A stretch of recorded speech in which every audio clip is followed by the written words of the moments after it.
Hello everyone, third time filming, let's go. New hair, new frame, new video.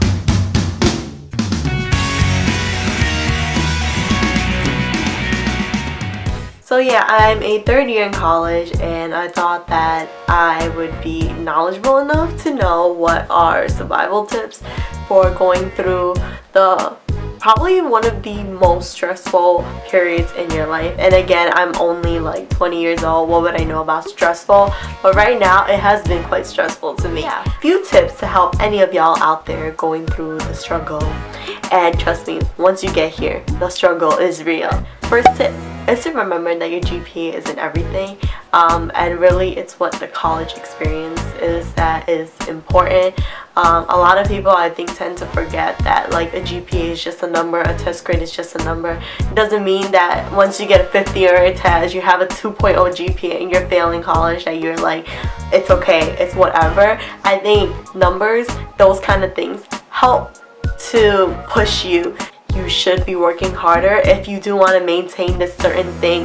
When I say that it isn't everything, it doesn't mean to beat yourself up. It also means that when you have a 3.8 average and you really want to strive for that like 3.9 or whatever, and you're completely ignoring everyone around you and you're not really having the best time of your life, that's when I think you're taking a little bit too far. And you have to remember that the experience in college is what is really useful, and that you shouldn't strive to always be perfect, because guess what? Perfection isn't a thing. Number 2 is time management. So what you all need is a planner. So this is my lovely planner. It has been wet on 2 occasions, so both on the bottom and the top is like pretty bad. But inside my planner, I literally have all my assignments when I'm meeting up with people and blah blah blah all set out, because yeah, it gets busy. And when you don't have a planner, you don't know what you're doing, you don't have it written down, and you forget one thing and then you forget another thing. That's when it becomes an issue. So having a planner, jotting down everything and making sure that you're completing it all on the right time, appropriate time, helps a lot to maintain your good GPA and also for you to have a social life, which goes into number 3, and it's to have priorities and commitments. So if you are in multiple clubs and you're taking a lot of classes also, your classes ultimately comes first, whether you like it or not. So when you're in clubs or whatever and you say, oh yeah, I can do blah blah blah blah blah, but you honestly can't, don't make that commitment. And I think that's where commitment issues and priorities come into conflict, because you have so many things to do but you can't figure out which one is more important to do first. So just remember, classes come first and then clubs, social life, and that will help you to maintain a good GPA, have a good experience, and also help you manage your time. So number 4 is to relax and reward yourself.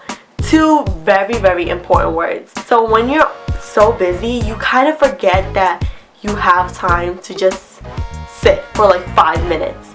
And especially for me, like right now I'm taking 6 classes. That has been really like, time just flies, and that has been the real struggle for me, to figure out when I have time to sit and relax.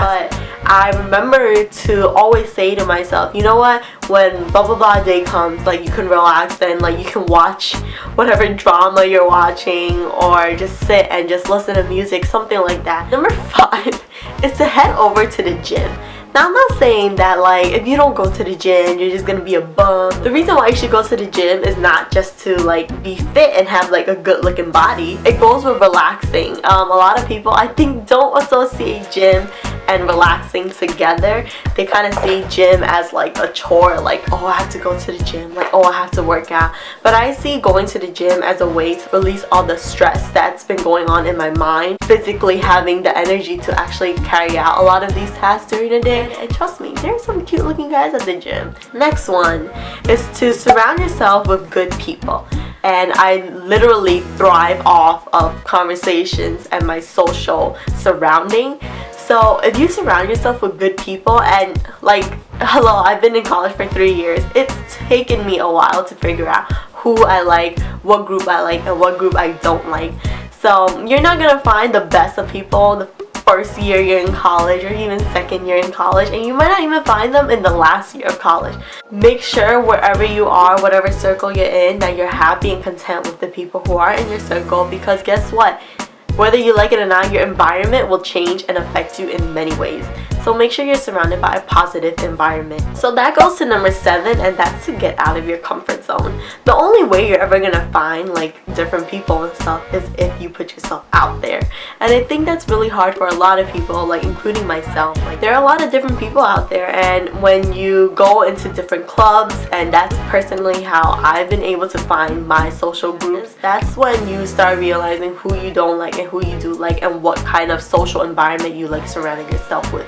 So if you don't put yourself out there, it's kind of hard to figure out what you like and what you don't like. And I think a lot of like what college is to find who you are. So by putting yourself out there, not only do you get to know other people, you get to know more about yourself. Number 8. This is to study beforehand and not the day beforehand. And high five me if any of you just like cram. High five. If any of you just cram like the day before and you're like, I got this when the test is tomorrow. That don't work anymore. High school, maybe you could have gotten away with it. College, it gets a little bit more harder, especially if you're cramming 4 months, sometimes 4 months, sometimes 2 months worth of knowledge into a day, and I do not advise it. I would say to make a review sheet 3 days in advance. Second day to like go over the review sheet, and then the day before the test, that's when you really should know your stuff, and it's just replenishing all these things. It might seem hard, but giving 3 days before the test is so much better than giving it a day before the test. I sometimes don't do it that well, but to be honest, I've seen better test scores by giving myself 3 days in advance than a day in advance. Number 9 is to talk to your professors.